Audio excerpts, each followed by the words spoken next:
अस्सलामु अलैकुम खुशामदीद छो तुम सारे करान मेनिस नईस वीडियोस मज उम्मीद छस करान तुम सारी ऐसी ठीक। आज बनाओ हाक तो चामन।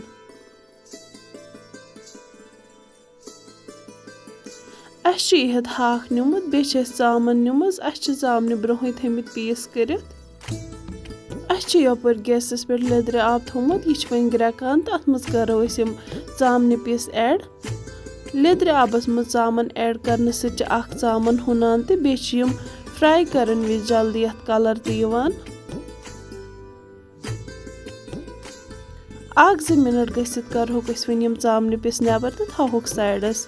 यपर तेल निमुत ये तेल असल पे गरम गस तो अत मज करोक चामन पीस ऐड तो करोक फ्राई।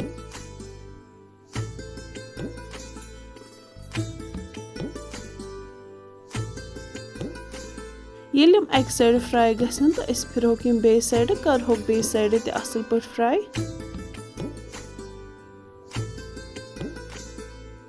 तुम हेको वुचित सन चामन पीस गई वन फ्राई वन करोक अम मज नबर। वन थो यथ मज कम तेल तो अत मज करो कह मसाल ऐड।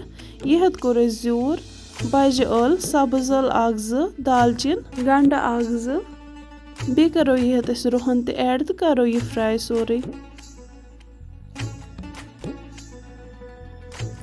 यह अम खतर तड़क तैयार करान। वन त्रो अत मज सोबित वजल मर्चुवांगन 2-4 बादियान पाउडर लेदर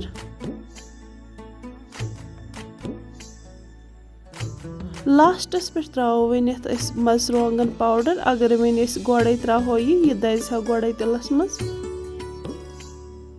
यह थो वन साइडस तो निमो अकिस प्रेशर कुकरस मज तेल अत मज करो छलित हाक ऐड।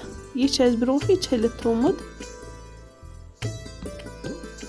योता अत आब श्रबे वन श्रबे अत आब वन करो अत मज नून ऐड। बे 2-3 मिनट तलियन दिन पत करो अत मज पन तड़क ऐड इस ब्रोह थोमुत बनाई। बे करो चामन पीस ते ऐड। 1-2 मिनट गसित करो अत मज आब ऐड। करो आब तुत ऐड यूता अत सिनिस लेवल आस। वन करो प्रेशर कुकरस लिड बंद तो 2-4 सीटी यनस तम प्राड़ो। 2-4 सीटी दिन पत तुम हेको वुचित सोन हाक तो चामन बिल्कुल तैयार।